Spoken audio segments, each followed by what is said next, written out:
दोस्तों, बहुत समय पहले की बात है। किसी नगर में एक बूढ़ा व्यक्ति रहता था। उस बूढ़े व्यक्ति के पास रहने के लिए कुछ भी नहीं था। एक छोटा सा घर जिसमें वो और उसका बेटा रहा करते थे। उसके पास एक छोटा सा अस्तबल भी था जिसमें वो बूढ़ा व्यक्ति एक घोड़े का पालन पोषण किया करता था। लेकिन उस राज्य का राजा उस बूढ़े व्यक्ति से अत्यधिक ईर्ष्या करता था, क्योंकि उस बूढ़े व्यक्ति के पास एक ऐसा सुंदर सफेद घोड़ा था जो बहुत ही आकर्षक था, जो सभी का मन मोह लेता था और ऐसा घोड़ा आज तक देखा नहीं गया था। एक दिन राजा उस बूढ़े व्यक्ति के पास आए और उन्होंने उस घोड़े को बेचने का प्रस्ताव उस बूढ़े के सामने रखा, और उसके बदले में बूढ़ा व्यक्ति जो भी मांगता वो राजा उसे देने के लिए तैयार था। लेकिन वह बूढ़ा व्यक्ति राजा से कहता है, हे राजन, मुझे क्षमा करें, यह घोड़ा मेरे परिवार के सदस्य के जैसा है और मैं इसे बेचना नहीं चाहता। भला मैं अपने परिवार के किसी सदस्य को कैसे बेच सकता हूँ। उस बूढ़े व्यक्ति की यह बात सुनकर आसपास के लोगों ने भी उसे मनाने की कोशिश की, ताकि वो अपने इस घोड़े को राजा को सौंप दे और बदले में इनाम ले ले। लेकिन इसके बावजूद वो बूढ़ा व्यक्ति नहीं माना और राजा को खाली हाथी उसके घर से वापस लौटना पड़ा। एक दिन सुबह सुबह जब वो बूढ़ा व्यक्ति उठकर अस्तबल की ओर जाता है तो वो देखता है कि अस्तबल में घोड़ा है ही नहीं। यह देख वहाँ के आसपास के सभी लोग वहाँ पर इकट्ठा हो गए और उस बूढ़े व्यक्ति से कहने लगे, तुम मूर्ख हो, पागल हो। जब हमने कहा था कि इस घोड़े को राजा को बेच दो और बदले में मुंह मांगा धन ले लो, जिससे तुम अपना जीवन खुशी खुशी बिता सकते थे, तुम्हारे जीवन में कोई कमी ना होती, लेकिन तुम्हारी तो मत ही मारी गई थी। हम तो पहले से ही जानते थे कि ये घोड़ा आज नहीं तो कल चोरी हो ही जाएगा, और तुम इतने गरीब हो, यदि तुम उस घोड़े को बेच देते हो तो तुम्हारा जीवन सुखमय हो जाता। लेकिन अब क्या फायदा, वो घोड़ा तो चोरी हो गया, और यह तुम्हारा दुर्भाग्य है कि वह घोड़ा तुम्हारे पास से चोरी हो चुका है और अब तुम्हारे पास और कुछ नहीं बचा। वो बूढ़ा व्यक्ति चुपचाप उन गांव वालों की सारी बातें सुन रहा था। उसने कुछ देर बाद उन गांव वालों से कहा, बहुत दूर मत जाओ, बस इतना कहो कि घोड़ा अस्तबल में नहीं है। फिर चाहे दुर्भाग्य हो या फिर सौभाग्य, ये कौन जानता है। उस बूढ़े व्यक्ति की यह बात सुनकर वहां पर उपस्थित सभी गांव वाले उस बूढ़े व्यक्ति पर हंसने लगे और कहने लगे कि यह बूढ़ा व्यक्ति पागल हो चुका है, इसने अपने ही हाथों अपने ही पैरों पर कुल्हाड़ी मार दी है। ये कहकर वहां पर उपस्थित हर एक गांव वाला जोर जोर से हंसता रहा, पर वह बूढ़ा व्यक्ति शांत था और उन सबको देखे जा रहा था। लेकिन उस बूढ़े व्यक्ति ने किसी से भी कुछ नहीं कहा। वहां पर उपस्थित हर एक व्यक्ति एक ही बात कह रहा था, यदि इस बूढ़े व्यक्ति ने अपना घोड़ा राजा को बेच दिया होता तो आज इसके पास बेशुमार धन दौलत होती और यह अपने जीवन का अंतिम समय बड़े आराम और चैन से बिता रहा होता। देखते ही देखते ऐसे कई दिन बीत गए और दिन के बाद हफ्ते, फिर 15 दिनों के बाद अचानक एक रात वो घोड़ा वापस लौट आया। वो चोरी नहीं हुआ था, वो तो जंगल में भाग गया था, और अब की बार वो अकेला नहीं आया था। अब की बार उसके साथ एक दर्जन घोड़े थे।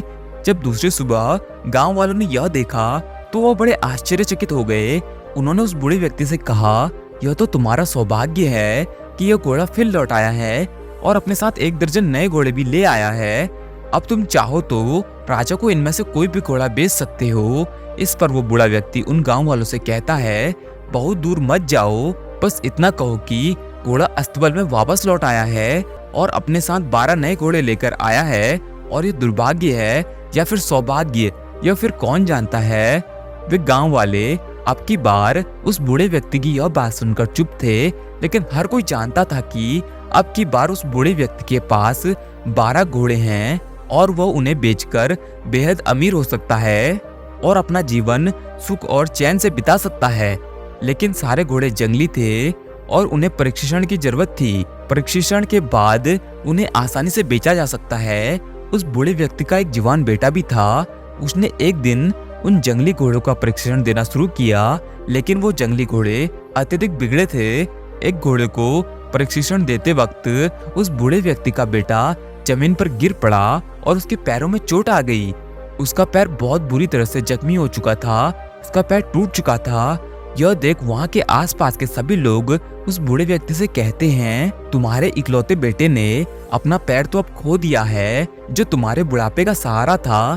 फिर भला अब तुम क्या करोगे? क्या यह तुम्हारा दुर्भाग्य नहीं है?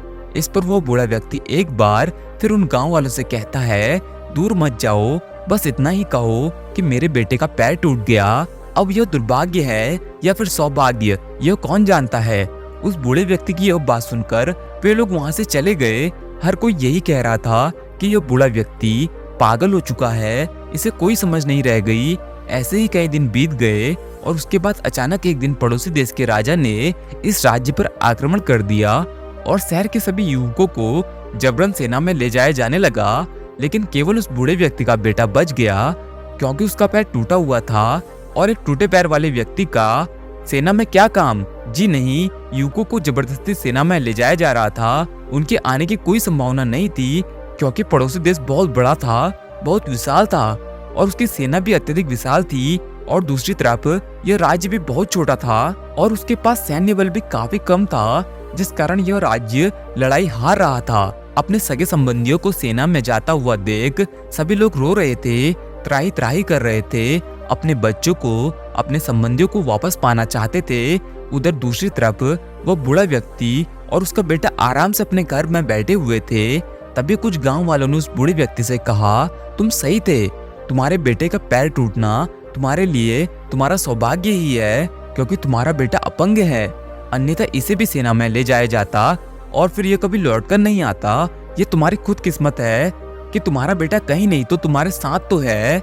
इस पर वह बूढ़ा व्यक्ति एक बार फिर उन गांव वालों से कहता है, तुम लोगों को तुम्हारे बच्चों को सेना में भर्ती करने के लिए जबरदस्ती की गई है, लेकिन मेरे बेटे को मजबूर नहीं किया गया है। अब ये कौन जानता है ये सौभाग्य है या दुर्भाग्य, क्या पता। दोस्तों, अगर हम भी अपने जीवन में देखेंगे तो हम पाएंगे कि हम अक्सर ही घटना को नियंत्रित करने का प्रयास करते हैं, घटना को नियंत्रित करने की कोशिश करते हैं, जबकि वह चीजें, वह योजनाएं हमारे अनुसार नहीं चलती।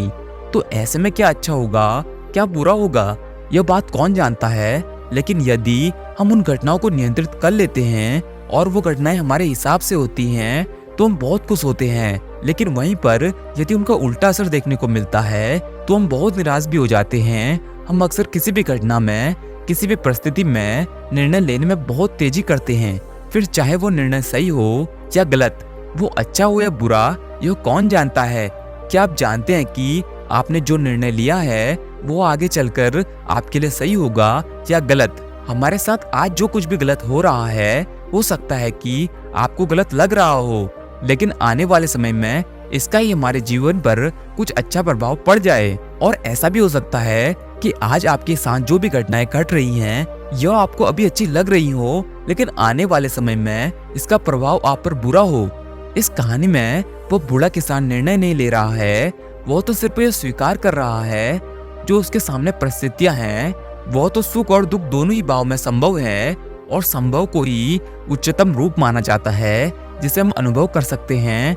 इसलिए यदि आप अपने जीवन में हमेशा खुश रहना चाहते हैं तो किसी चीज का न्याय करने में जल्दीबाजी ना करें, किसी चीज का निर्णय करने के लिए जल्दीबाजी ना करें, क्योंकि जो आपको अभिशाप जैसा लग रहा है और हो सकता है कि वो आपके लिए आगे चलकर सौभाग्य साबित हो।